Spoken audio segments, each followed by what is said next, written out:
আসসালামু আলাইকুম। আপনাদের মাঝে আবার এসে হাজির হলাম।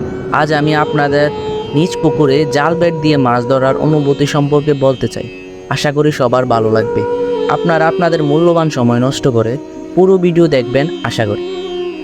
মাছ ধরতে সবারই খুব বেশি ভালো লাগে।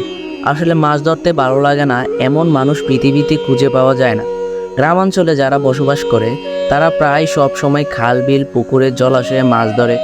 যারা জাল বেট দেয় তাদের পুকুরে এসে মাছ ধরার জন্য 2 দিন আগেই বলা হয়েছিল, আর তারা আজকে এসে মাছ ধরতে নামলো। তাদের সাথে সাথে আমাদের গ্রামেরও অনেক মানুষ নেমে গেছে মাছ ধরার জন্য, মাছ ধরার আনন্দটা উপভোগ করার জন্য।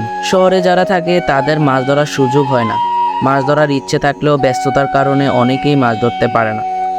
মাছ ধরার দৃশ্যটা উপভোগ করার আনন্দটাই অন্যরকম হয়ে থাকে। মাছ ধরার দৃশ্য দেখতে নিজের কাছে খুবই ভালো লাগে। মনে মনে ইচ্ছে জাগে নিজ পুকুরে নেমে মাছ ধরি। মাছ ধরার আনন্দটা বেশ দুর্দান্ত। আর তা যদি নিজের পুকুরের হয় তাহলে তো আনন্দটা অনেক গুণ বেড়ে যায়। নিজের পুকুরে জাল বেড়ের এমন মাছের দৃশ্য দেখতে কার না ভালো লাগবে। নিজ পুকুরে মাছ ধরতে আমার কাছে খুবই ভালো লাগে।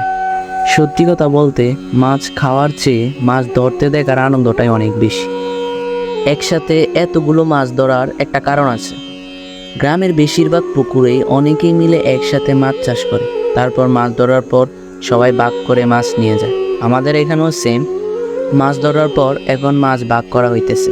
দেখেন, তানভীরের লোভ সামলাইতে না পেরে মাছ ভাগ করার আনন্দটা করতে চলে গিয়েছে। একের পর এক মাছ দিতেছে। এতগুলা মাছ যেহেতু একটু সময় লাগবেই। আর তানভীরের রাশ বডির দিকে কেউ আবার নজর দিবেন না। আশা করি সবার কাছে ভিডিওটা ভালো লাগছে। সবাই আমাদের পাশে থাকবেন, সবাই সুস্থ থাকবেন, ভালো থাকবেন। আসসালামু আলাইকুম ওয়া রাহমাতুল্লাহি ওয়া বারাকাতুহু।